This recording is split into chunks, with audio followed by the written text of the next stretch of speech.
maybe there's a reason why like bodybuilders prior to getting on stage, the weeks prior, eat a lot of white fish. What's going on here? Like, it's interesting because if you look at some of the best bodybuilding prep coaches in the world and things like that, like a lot of them follow this methodology, but there's not a big, heavy explanation. And I've done it before and it just works. Like, why does cod work so well? Is it because it's low calorie? I don't know. It's not much different in calories than, say, chicken breast, but it does something different. We used to have all kinds of theories, but what's wild is I was looking at a lot of research for another topic, and something rolled across my desk that was like, oh my gosh, this is eye-opening. I wonder if this is the reason why bodybuilders eat so much cod and whitefish in the weeks leading up to their absolute leanest. Let's break it down.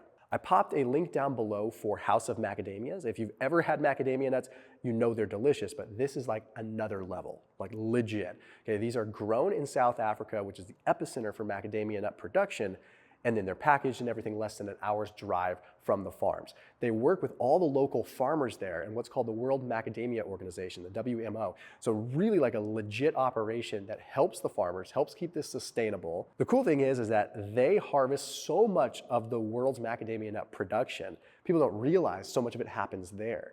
But as far as taste is concerned, another level. But also they have these macadamia nut bars that don't have sugar in them. So they're totally keto friendly, everything like that. And the first literal ingredient is macadamia nuts. Like, it's not far down the line. It's literally the first one. So it's mostly macadamia nuts.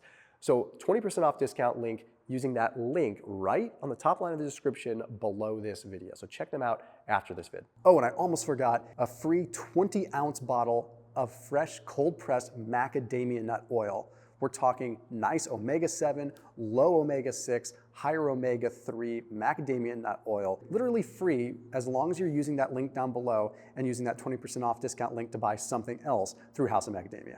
So to understand why cod might be working so well and how you can leverage this for yourself, we have to know that protein obviously is king. It's the best possible thing you can consume, in my humble opinion, but it does still spike insulin. That's not a bad thing, it's just the way the world is. When you consume protein, it spikes insulin, and it does this so that the nutrition from the protein can actually get into the cell.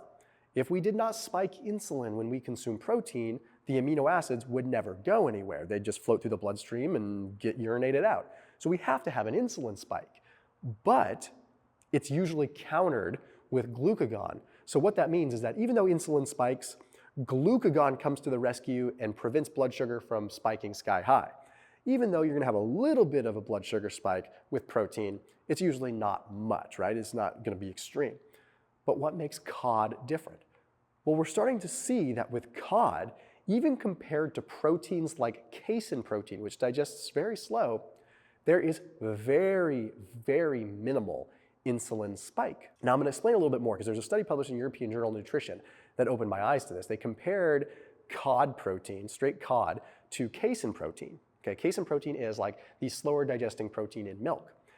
Okay, and they found that after a couple of hours, there was significantly less glucose spike from the cod protein than there was from the casein protein, which is hugely alarming because casein protein barely spikes glucose to begin with.